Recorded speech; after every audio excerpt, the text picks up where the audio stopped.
ये college software का demo है। एप्लीकेशन ओपन करने पे हमें एक लॉगिन स्क्रीन दिखती है जिसमें हमें यूज़र नेम और पासवर्ड एंटर करना पड़ता है। इस केस में हम सुपर एडमिन से लॉगिन होते हैं। एप्लीकेशन ओपन होने के बाद हमें इस एप्लीकेशन के सारे मॉड्यूल्स दिखने लग जाते हैं। Academics, exam cell, employ, payroll, library, accounts, inventory, training placement cell. इन सारे मॉड्यूल्स पे हम एक एक करके चलेंगे। सबसे पहले हम देखते हैं ऑडिट। ऑडिट हमारे सॉफ्टवेयर का बहुत इंपॉर्टेंट पार्ट है जिसके अंदर हम किस यूज़र ने क्या क्या एक्शन परफॉर्म किया और किस डेट पे किया वो सारी डिटेल हम यहाँ पे लॉग कर सकते हैं और उसकी डिटेल को प्रिंट भी कर सकते हैं, कभी भी देख सकते हैं। इसके लिए मैं एक एग्जांपल लेता हूँ, किसी दूसरे यूज़र से लॉगिन होता हूँ। जैसे इस केस में मैं इस यूज़र से लॉगिन होता हूँ।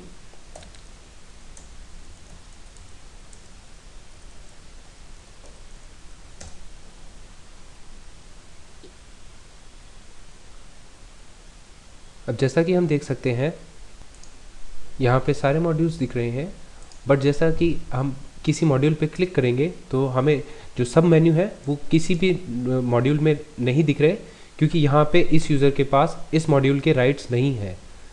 एकेडमिक्स में जैसे हम देखेंगे कोई भी मॉड्यूल के राइट्स नहीं है इस यूज़र के पास, लेकिन एम्प्लॉय में अगर हम जाके देखें तो एम्प्लॉय लीव एप्लीकेशन और CL एंड CC लेवल के राइट्स इस एम्प्लॉय के पास हैं।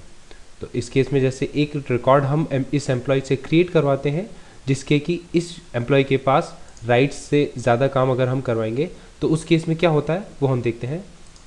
जैसे कि इस एम्प्लॉय को अगर लीव एप्लीकेशन लेनी है, सपोज़ कल की लीव एप्लीकेशन लेनी है, तो उस केस में हम यहाँ पे लीव टाइप सेलेक्ट करते हैं और अरेंजमेंट अगर हमें देना है तो वो दे सकते हैं। और फिर इसके बाद हम जब सेव करेंगे तो हमसे रीज़न पूछा जाएगा, तो रीज़न में हम दे सकते हैं नॉट फीलिंग वेल। और उसके बाद जब हम ओके करते हैं तो एक मैसेज आता है, you do not have access rights to create और edit, however a request for it has been submitted for approval. तो जैसा कि हम देख सकते हैं अभी हमारा रिकॉर्ड सेव नहीं हुआ है, लेकिन जब किसी भी यूज़र के पास इस मॉड्यूल के राइट्स को, मॉड्यूल के टास्क को अप्रूव करने के राइट्स हैं, जैसे इस केस में सुपर एडमिन के पास राइट्स हैं, तो जब वो इस पर्टिकुलर रिक्वेस्ट को अप्रूव कर देगा तब जाके वो रिकॉर्ड सेव हो जाता है।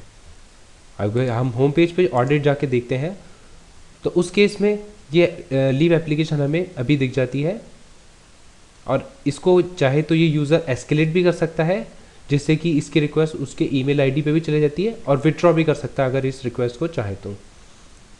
अब इसके लिए हम सुपर एडमिन से लॉगिन होके देखते हैं।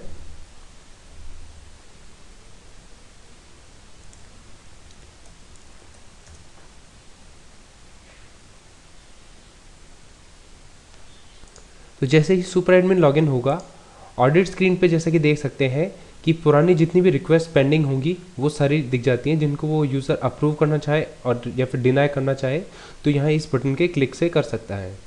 अब हम चलते हैं हमारे बाकी मॉड्यूल्स पे।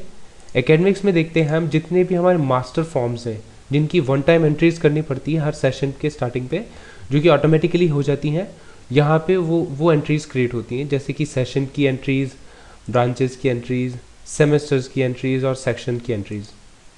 ये सारी वन टाइम एंट्रीज हैं जिनको एक बार करना पड़ता है। अब जैसे कि बैचेस की डिटेल्स है, अगर हमें इसकी रिपोर्ट भी देखनी है कि कौन कौन से बैचेस हैं, इनकी क्या है डिटेल, तो हम यहाँ पे इस बटन पे क्लिक करके रिपोर्ट्स भी देख सकते हैं इसकी।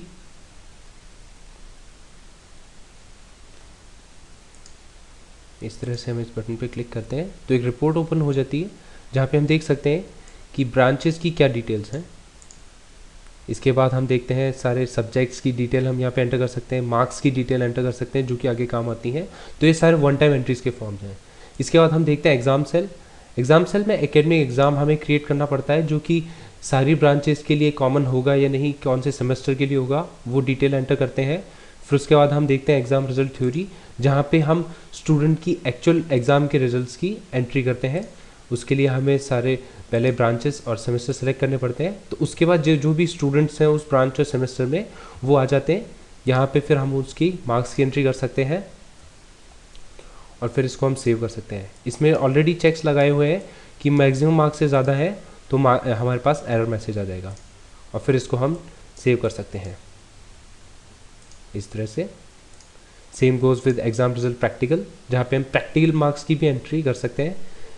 थ्योरी और प्रैक्टिकल मार्क्स की एंट्री करने के बाद हम फाइनल इंटरनल मार्क्स में एंट्री करते हैं, जो कि आरटीयू को भेजने पड़ते हैं, और उसके बाद हम आरटीयू एग्ज़ाम रिजल्ट के अंदर एंट्री करते हैं, जो कि आरटीयू से जो मार्कशीट बन के आती है उसकी डिटेल अगर हमें ऐड करनी हो तो इस तरह से।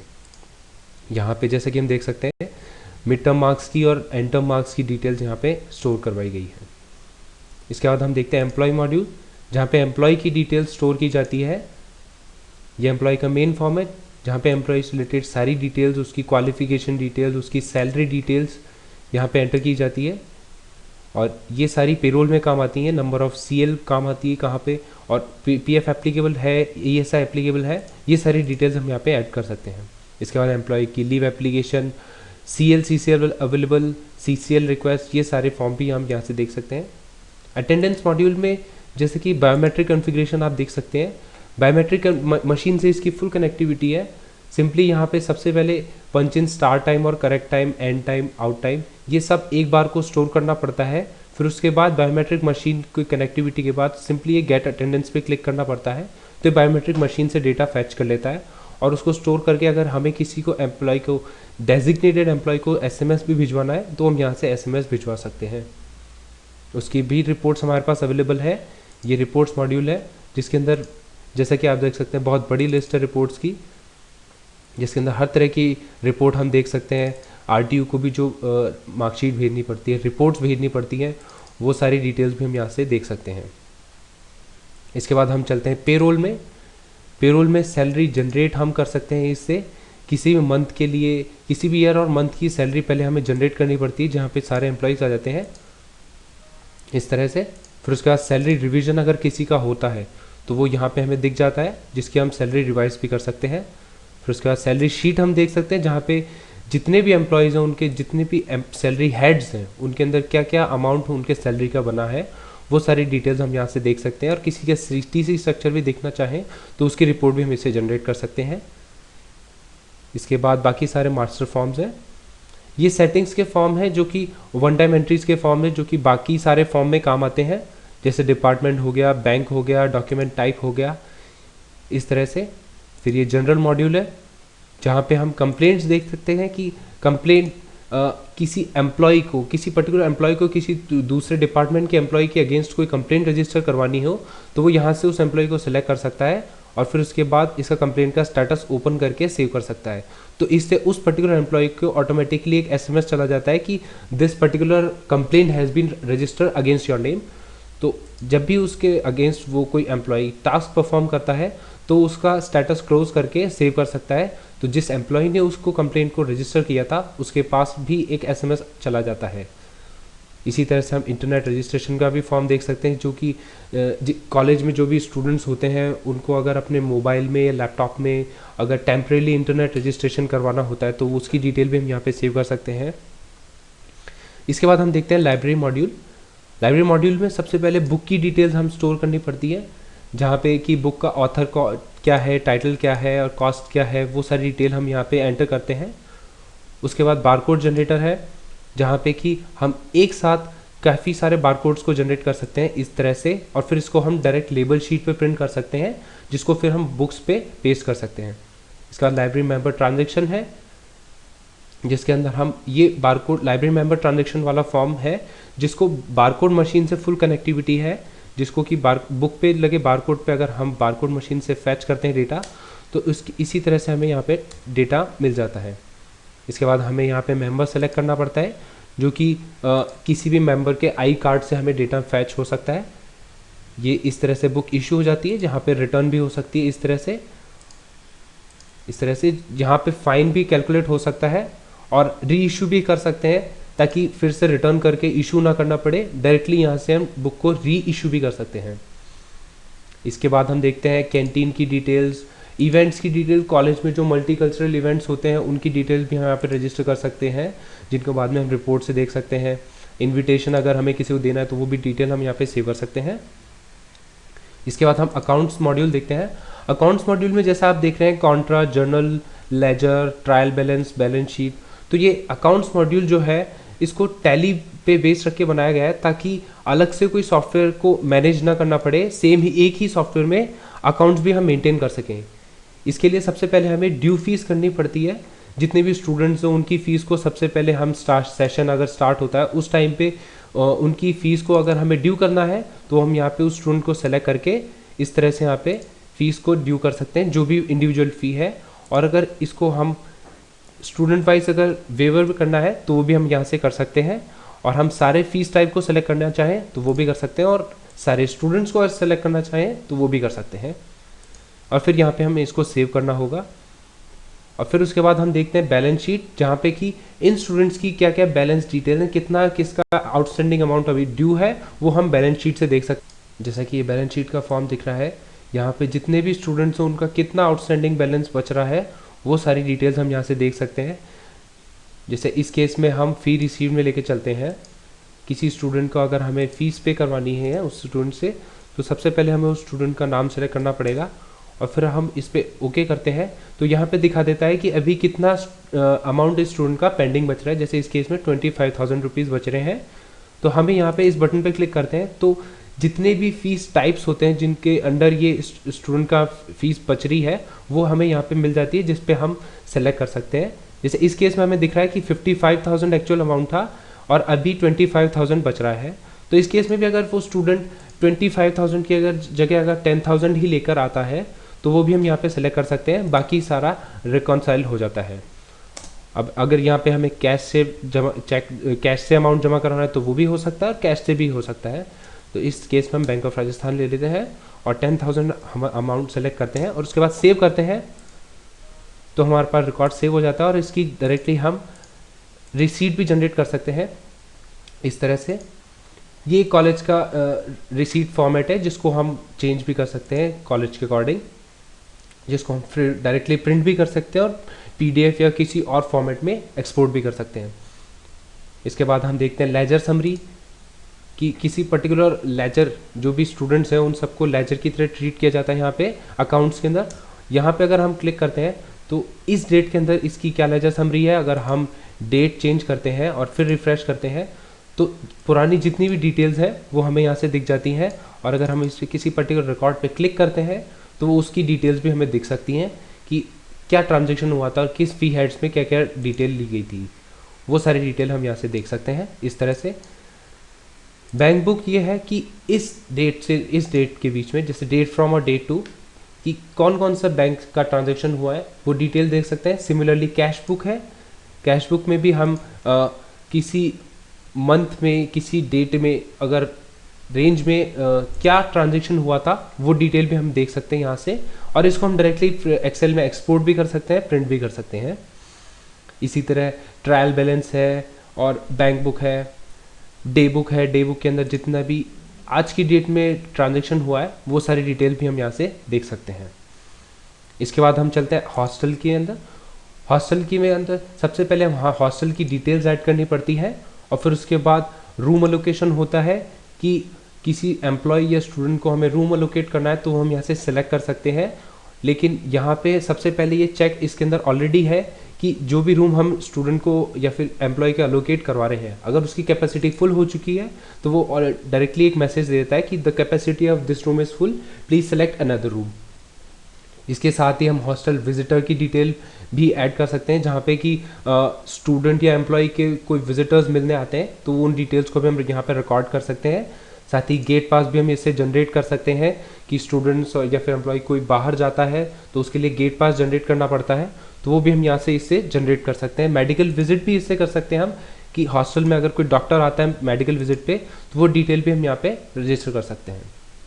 और ट्रांसपोर्ट मॉड्यूल भी समवॉट हॉस्टल के जैसा ही है, जिसमें हम पहले व्हीकल और पिकअप पॉइंट्स की डिटेल्स ऐड करते हैं, फिर उसके बाद ट्रांसपोर्ट बस अलोकेशन करते हैं कि किस पिकअप पॉइंट पे किस स्टूडेंट को बस अलोकेट करवा रहे हैं, और फिर यहाँ पे भी वो ट्रांसपोर्ट उस बस की कैपेसिटी चेक करता है और फिर उसको मैसेज देता है अगर उस रूट पे उस बस की कैपेसिटी फुल हो गई है।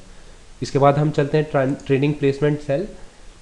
यहाँ पे सबसे पहले हम देखते हैं प्लेसमेंट इन्फॉर्मेशन, जहाँ पे सबसे पहले प्लेसमेंट कंपनीज जो आ रही है उनकी डिटेल हमें ऐड करनी पड़ती है कि कौन सी कंपनी आ रही है, कब से कब तक आ रही है, किस ब्रांचेस के लिए आ रही है और किस सेमेस्टर्स के आ रही है, क्योंकि ऐसा ज़्यादातर होता ही है कि मल्टीपल ब्रांचेस के लिए आती है, मल्टीपल सेमेस्टर्स के लिए आती है, 7th 8th सेमेस्टर्स के लिए, और उनका जो एलिजिबिलिटी क्राइटेरिया है वो भी हम यहाँ पे सेव कर सकते हैं कि मैक्स 80 KT क्या अलाउड है, मिनिमम परसेंटेज इन सेकेंडरी क्या होनी चाहिए, minimum percentage in senior secondary क्या होनी चाहिए, और मिनिमम परसेंटेज इन इंजीनियरिंग क्या होनी चाहिए। इसके बाद हम शॉर्ट लिस्टेड स्टूडेंट्स पे चलते हैं, जहाँ पे जो भी क्राइटेरिया हमने वहाँ पे डिफाइन किया था उस क्राइटेरिया को कौन फुलफिल करते हैं, उन स्टूडेंट्स की लिस्ट यहाँ पे आ जाती है। जिसमें से भी हम स्टूडेंट्स को सिलेक्ट करना चाहें या नहीं करना चाहें वो हम यहाँ से कर सकते हैं। इसके बाद प्लेसमेंट रिजल्ट में जब कंपनी जा चुकी है, प्लेसमेंट हो चुका है, उसकी डिटेल फिर हम यहाँ पे सेव कर सकते हैं कि किस स्टूडेंट को कितना पैकेज मिला, कौन सा राउंड क्लियर किया था और क्या ज्वाइनिंग हुई कहाँ पे, वो सारी डिटेल हम यहाँ पे सेव कर सकते हैं। इसके बाद हम इन्वेंट्री मॉड्यूल देखते हैं। इन्वेंट्री मॉड्यूल को एक प्रॉपर इन्वेंट्री मैनेजमेंट सॉफ्टवेयर की तरह बनाया गया है, जहाँ पे इन्वेंट्री आइटम जो आता है, आइटम की परचेज होती है, इशू होता है, वो सारी डिटेल हम सेव कर सकते हैं यहाँ पे। और इन्वेंट्री की अगर डिपार्टमेंट वाइज कोई रिक्वेस्ट होती है, जैसे कि लाइब्रेरी मॉड्यूल, लाइब्रेरी डिपार्टमेंट को कंप्यूटर्स डिपार्टमेंट से अगर 4-5 कंप्यूटर्स की रिक्वायरमेंट है, तो वो यहाँ से एक रिक्वेस्ट भेज सकते हैं जो कि डिपार्टमेंट के पास जाके रजिस्टर हो जाती है। फिर कंप्यूटर्स डिपार्टमेंट देखता है कि अपने पास अगर कंप्यूटर्स इतने हैं तो वो डायरेक्टली यहाँ पे ट्रांसफ़र कर सकता है इस तरह से इस मॉड्यूल के अंदर, और अगर नहीं है तो वो एक आगे स्टॉक डिपार्टमेंट या कोई XYZ डिपार्टमेंट को जाके फर्दर रिक्वेस्ट कर सकता है कि वी नीड मोर कंप्यूटर्स।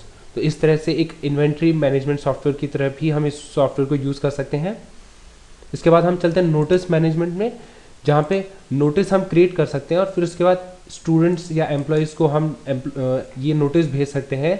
अगर कोई फाइल भी हमें अपलोड करवानी है तो वो भी कर सकते हैं, जिससे कि उन स्टूडेंट्स या एम्प्लॉयज़ के पास वो ईमेल भी चला जाता है और एक SMS भी चला जाता है। और जब वो एम्प्लॉय लॉग इन करता है तो उसके पास एक पॉपअप मैसेज भी आ जाता है कि this file is available for download if you require this file. तो इस तरह से हम नोटिस मॉड्यूल का भी बहुत अच्छे से यूज़ कर सकते हैं। फिर इसके बाद हम देखते हैं स्टूडेंट्स मॉड्यूल, जहाँ पे स्टूडेंट की पर्सनल डिटेल्स हम ऐड कर सकते हैं। ये फॉर्म उस स्टूडेंट की जो रजिस्ट्रेशन फॉर्म है उसको बेस करके बनाया गया है, कि जिसको रजिस्ट्रेशन फॉर्म में जो भी एंट्रीज होती हैं वो हम यहाँ पे सेव कर सकते हैं इस तरह से। ये जहाँ पे भी आपको लिस्ट दिख रही है यहाँ पे हम लिस्ट में से सेलेक्ट भी कर सकते हैं, और अगर हमें कोई नया डेटा ऐड करना है तो हम इस लेंस बटन पे क्लिक करके और इस पर सेलेक्ट भी कर सकते हैं। इस तरह से नीचे आप ये सर्च ग्रिड देख सकते हैं, जहाँ पे जितने भी रिकॉर्ड्स हैं वो सारे हम देख सकते हैं, और अगर हमें कोई पर्टिकुलर रिकॉर्ड सर्च करवाना है तो हम यहाँ पे सर्च कर सकते हैं, जिसको बाद में हम एक्सेल में डायरेक्टली एक्सपोर्ट भी कर सकते हैं और प्रिंट भी कर सकते हैं। इसके बाद एकेडमिक डिटेल्स है, जहाँ पे कि स्टूडेंट को कौन से ब्रांच में और के कौन से सेमेस्टर में एनरोल करवाना है, क्या एनरोलमेंट नंबर रहेगा, बायोमेट्रिक मशीन के लिए बायोमेट्रिक फिंगरप्रिंट नंबर क्या रहेगा, लाइब्रेरी मेंबर नंबर क्या रहेगा, वो सारी डिटेल हम एक ही जगह कर सकते हैं ताकि बार बार एंट्री ना करनी पड़े। इसके बाद स्टूडेंट प्रमोशन है कि नेक्स्ट ईयर नेक्स्ट सेमेस्टर में क्या क्या परफॉर्मेंस रही, उसके अकॉर्डिंग इसको स्टूडेंट को प्रमोट या डिमोट भी कर सकते हैं। और इसके बाद रिपोर्ट्स देखते हैं, जहाँ की रिपोर्ट्स लिस्ट में जितने भी रिपोर्ट्स हमें देखना चाहें तो हम यहाँ से देख सकते हैं इस तरह से। So thank you.